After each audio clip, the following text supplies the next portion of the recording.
सालों पहले दुमका नगर में जेक नाम का एक बुरा लड़का रहता था। वह एक तरह का शैतान था।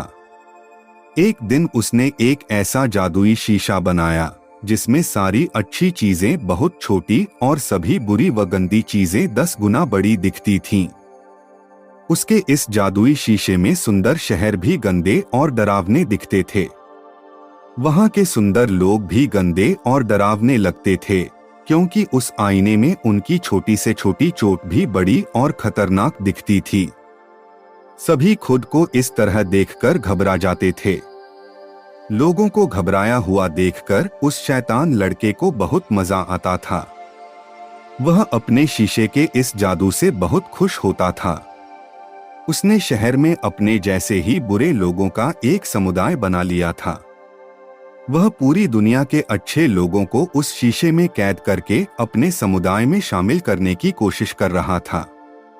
ऐसा सोचकर वह रोज नए नए शहर जाता और अच्छे लोगों को शीशा दिखाकर उन्हें कैद करके अपने शहर पहुंचा देता था।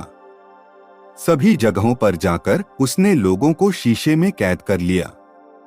अब ऐसा समय आ गया था कि कहीं भी कोई अच्छा इंसान ही नहीं बचा। सब उस शीशे में कैद हो चुके थे। अब उसके मन में हुआ कि क्यों न शीशे को स्वर्ग लोक ले जाकर परियों को कैद किया जाए। यह सोचते ही वह स्वर्ग लोक के लिए निकल गया। इस शीशे की खास बात यह थी कि ऊंचाई में यह हाथों से तेजी से छूट जाता था। इस कारण उसे वह ज्यादा ऊपर नहीं ले जाते थे, लेकिन आज वो किसी तरह इसे ऊंचाई पर ले गया। जैसे ही शीशा थोड़ी ऊंचाई पर पहुंचा, वो उसके हाथों से फिसलकर जमीन पर गिर गया और उसके लाखों टुकड़े हो गए। ऐसा होने से उस शीशे का बुरा प्रभाव बहुत तेजी से फैलने लगा। उस कांच के कुछ टुकड़े धूल की तरह उड़ने लगे और दुनिया के हर कोने में पहुंच गए। जब वह शीशा धूल के साथ लोगों की आंखों में पहुंचा, तो उन्हें सब कुछ बुरा दिखने लगा। इस कांच के टुकड़े कुछ लोगों के दिल में भी लग गए। यह जिनके भी दिल में लगा, उनके अंदर कोई अच्छी भावना ही नहीं बची। दुनिया में इस तरह से बुराई को बढ़ता देख वह शैतान लड़का बहुत खुश होने लगा। इस तरह दुनिया के कोने कोने में उस कांच के टुकड़े उड़ रहे थे।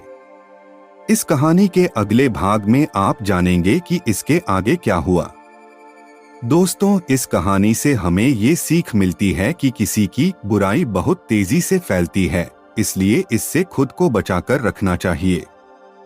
Moral stories in Hindi podcast को सुनते रहिए और अपने दोस्तों के साथ शेयर करना भी मत भूलिए। मिलते हैं अगली कहानी में, तब तक अपना और अपनों का ख्याल रखें। धन्यवाद।